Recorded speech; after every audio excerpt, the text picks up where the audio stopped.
Okay, so now we're back in Soundtrap. I'm going to click Music.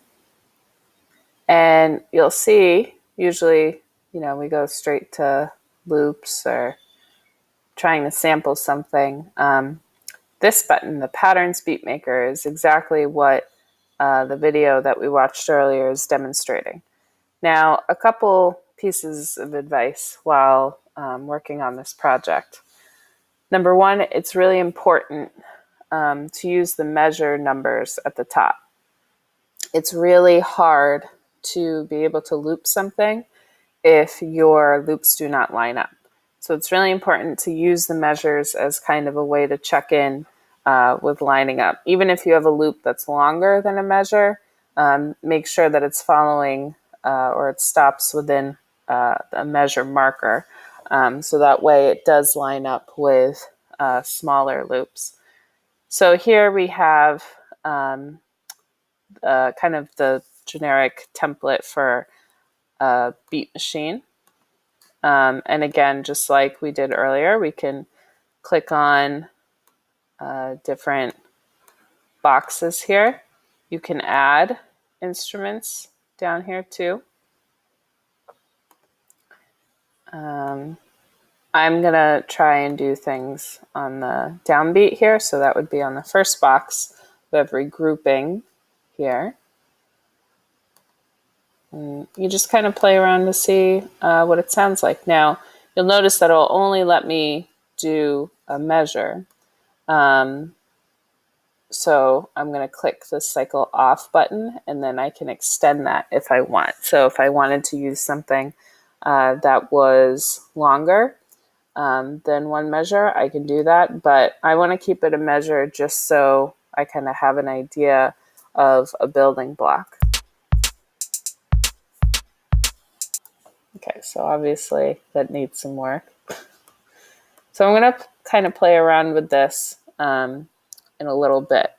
The second thing you want to do, remember I said we needed a beat, a bass line, chords, and a melody.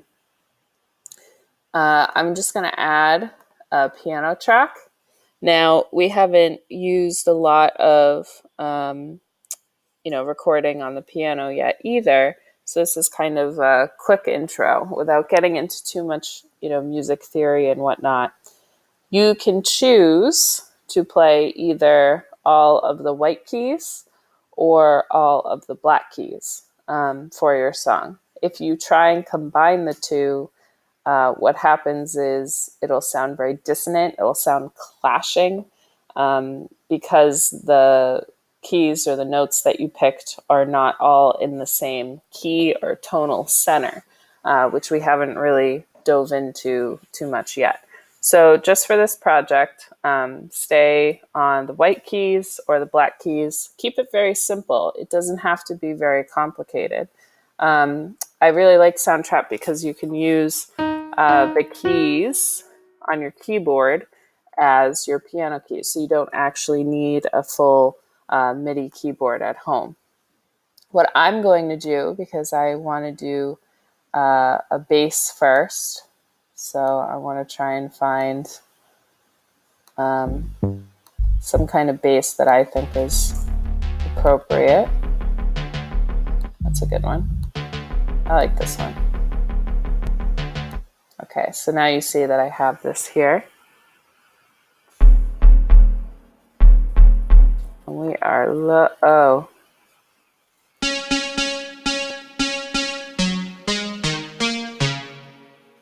You want to go down the octave.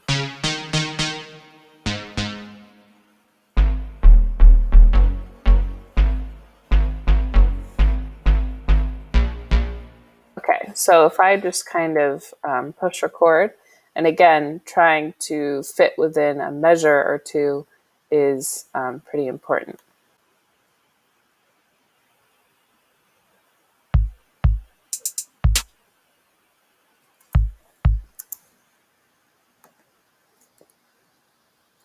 So when recording, I want to make sure my looper is off so it doesn't just stay within that one measure. And actually, I'm going to loop this even though it's not not really the beat that I want yet.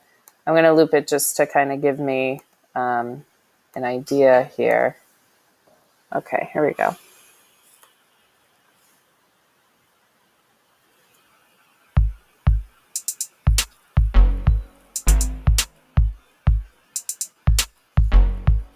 So now what I can do is I can click edit and edit notes, and I can go in here and kind of clean it up exactly how I want. I'm going to kind of repeat this process again, just to show you kind of the process of doing it, and then I'll come back and show you more of the final product. So I got a beat, a bass, I need some chords. So again, I'm going to do piano. And again, since I picked the black keys, I want to stick to the black keys. And I want to do something pretty simple.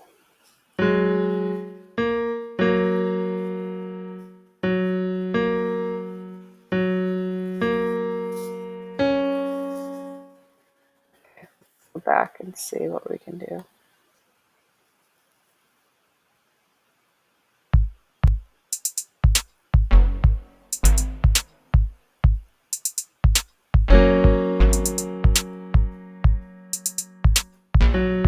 So again, I have like my chord here. I'll cut it up and try and make something a little bit more out of that.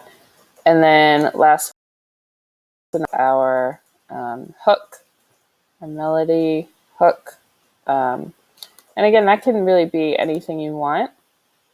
So if you wanted to be something, usually traditionally it's, a voice or a synth or strings. It's usually something higher or a flute pattern. So this is something that we can kind of further explore here.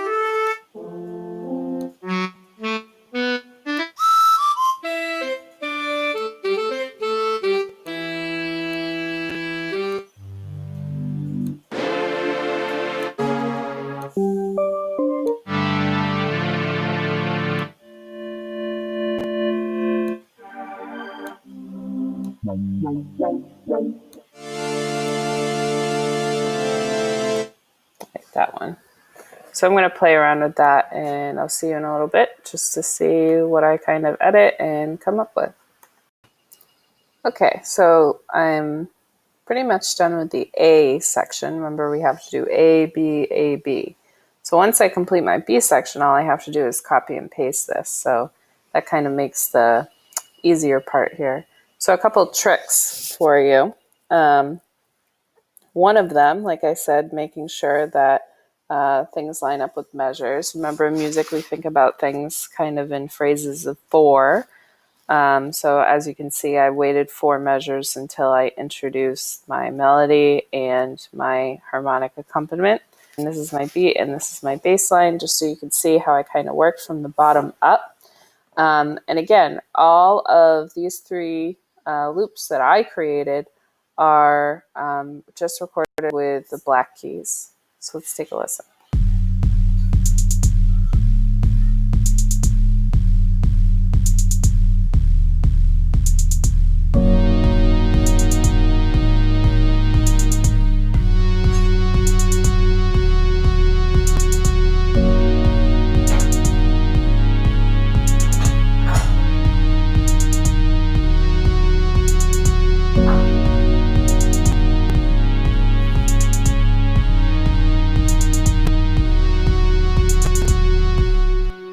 So that's the A section. I'm going to continue to work on this and then show you the B section and how to copy and paste it at the end.